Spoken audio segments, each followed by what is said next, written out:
Welcome to our Moody's draft preview. I am John Schmeelk. He is Paul Dottino.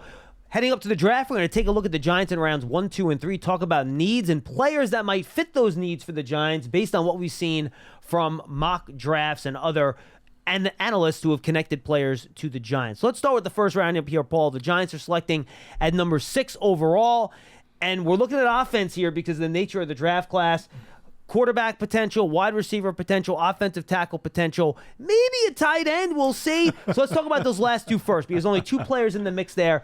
Joe Alt, who is the top tackle by most accounts on most people's boards, and then Brock Bowers, who is a standalone player as a top 10 potential tight end, which is really hard to do given the value placed on the position. Right. Let's just say for a minute that the plaudits that both Alt and Bowers have are numerous. There's no point in spending another hour and a half talking about all the skills that these guys have. Or even a minute and a half. Right. So let me just give you a question mark.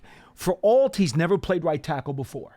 So what you've got to figure out is, are all of his skills translatable to play on the right side? Does he have the mentality to do it? And if you're the Giants, you're not moving Andrew Thomas off the left tackle spot, John. It's just not going to happen. So that's what makes that one a little bit sticky.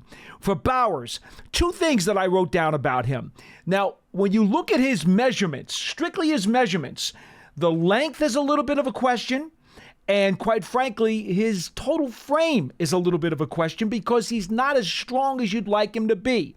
Those are the only two blemishes that you would consider because his production is terrific, yak yardage terrific, willing blocker, hands terrific. He's willing to block. He doesn't have the strength to necessarily do it very well, but there's a lot to like there. Not much not to like, but those are the things that might keep him from being in the top 5. Catches it like a receiver, runs it like a running back is the way I would put it. That's how good he is as a dynamic playmaker. All right, let's jump to wide receiver next, Paul. The three guys kind of at the top of the class that'll be in the mix at number 6. Marvin Harrison Jr. out of Ohio State at 6'4", but plays like a guy that's about 4 inches shorter and 10 pounds lighter. Yeah. Very, very technically sound. You have Rome Odunze, the large, big-bodied receiver out of Washington, who makes a ton of contested catches, but also ran the mid 4.4, so he's a really good athlete too.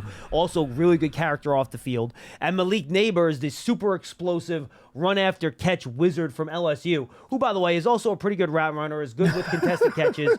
So these three guys are all different, little different flavors, Paul, but any one of them would be a top 10 pick in any draft. That's how good the top of this wide receiver class is. Absolutely, John. It's like going to the ice cream store. Do you like the strawberry, the chocolate, or the vanilla? If we talk to 100 people in this room... I'll take 3 scoops and one of each, thank you. That's not a bad move, right? If we talk to 100 NFL people right now on camera in front, it'd be divided into thirds. Yeah.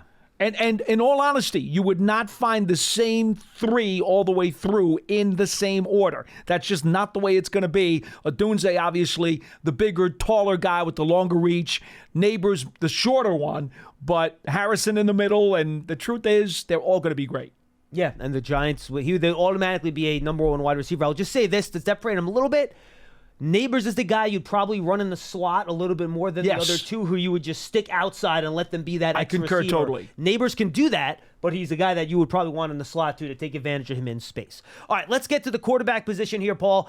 We're going to assume Caleb Williams is going number 1. That seems to be the direction this is going.